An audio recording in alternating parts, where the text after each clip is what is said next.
মনে হচ্ছে আরেকটি অনিবার্য বিপ্লবের জন্য প্রস্তুতি নিতে হবে।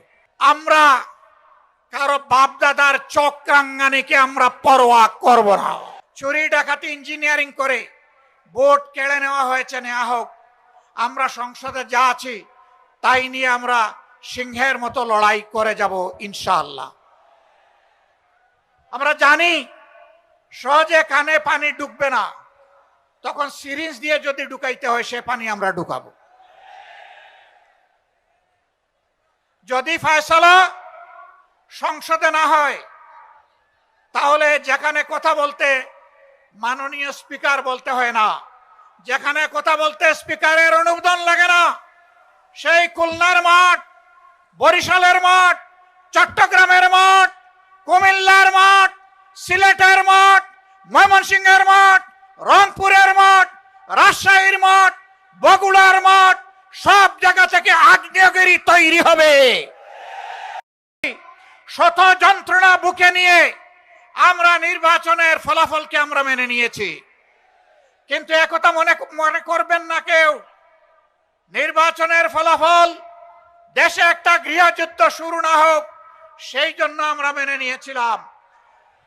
আমরা কারো বাপদাদার চক্রাঙ্গানিকে আমরা পরোয়া করব না, অন্যায়ের কাছে আমরা মাথা নত করব না। আমাদের নেতৃবৃন্দ হাঁটতে হাঁটতে ফাঁসির তক্তায় দাঁড়িয়ে মুচকি হাসি দিয়ে আমাদেরকে শিখিয়ে দিয়েছেন, জাতির জন্য প্রয়োজনে তোমাদেরকে ওই মুচকি হাসি দেওয়ার জন্য তৈরি থাকতে হবে।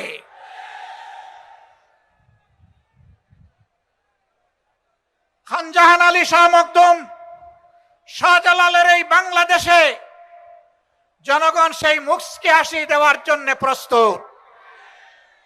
আমরা কোনো আধিপত্যবাদের কাছে মাথা নত করব না। সরকারকে স্পষ্ট বলে দিচ্ছি, যদি এই দেশবাসী এবং আমরা দেখতে পাই আধিপত্যবাদের সামনে আপনারা মাথা নত করছেন, আপনাদেরকে আমরা ছেড়ে কথা বলবো না।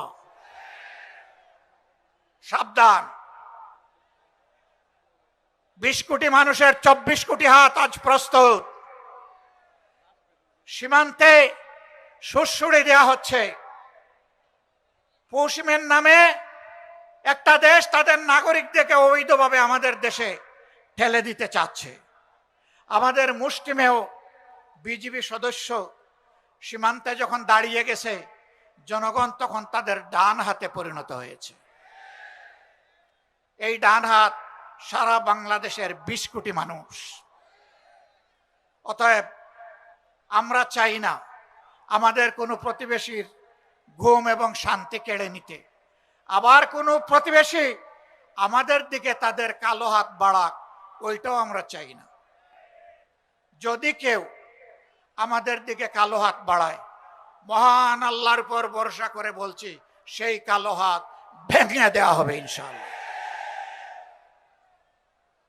প্রিয় খুলনাবাসী, মনে হচ্ছে আরেকটি অনিবার্য বিপ্লবের জন্য প্রস্তুতি নিতে হবে।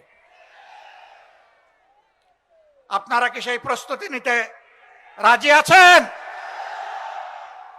সম্মানিত বন্ধুগণ, এই বিপ্লব কোনো দলকে ক্ষমতায় বসানোর জন্য নয়, কোনো গোষ্ঠী এবং পরিবারকে তুষামোদ করার জন্য নয়, কোনো আধিপত্যবাদের কাছে মাথা নত করার জন্য নয়, বরঞ্চ দুনিয়ার বুকে স্বাধীন সার্বভৌম রাষ্ট্র হিসাবে সম্মান, ইজ্জত, শক্তি, সাহস নিয়ে মাথা তুলে দাঁড়ানোর জন্য হবে আগামীর বিপ্লব ইনশাআল্লাহু তাআলা আজিম।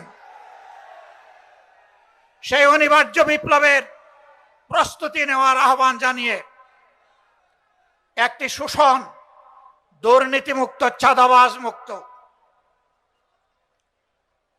দলীয় প্রভাব মুক্ত একটি মানবিক বাংলাদেশ গড়ার জন্য আমি যুব সমাজের প্রতি আরেকবার প্রাণ খুলে আহ্বান জানাচ্ছি। যুবকরা সব প্রস্তুত আছেন?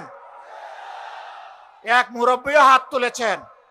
আমার ধারণা উনার বয়স হবে 75 বছরের কাছাকাছি। মানে যুবকদেরকে তিনি জানিয়ে দিলেন, তোমরাই শুধু যুবক নও, জাতির প্রয়োজনে বয়স যাই হোক আমরাও যুবক, একসাথে আমরা লড়াই করব অন্যায়ের বিরুদ্ধে, আধিপত্যবাদের দূষরদের বিরুদ্ধে, দলখানাদের বিরুদ্ধে, চাঁদাবাজদের বিরুদ্ধে, দুর্নীতিবাজদের বিরুদ্ধে, আমার শিশুর সন্তান যে কেড়ে নেয় সেই দর্শকদের বিরুদ্ধে। আল্লাহ হাফেজ। বাংলাদেশ জিন্দাবাদ। 11 দলীয় ঐক্য জিন্দাবাদ। খুলনাবাসী জিন্দাবাদ।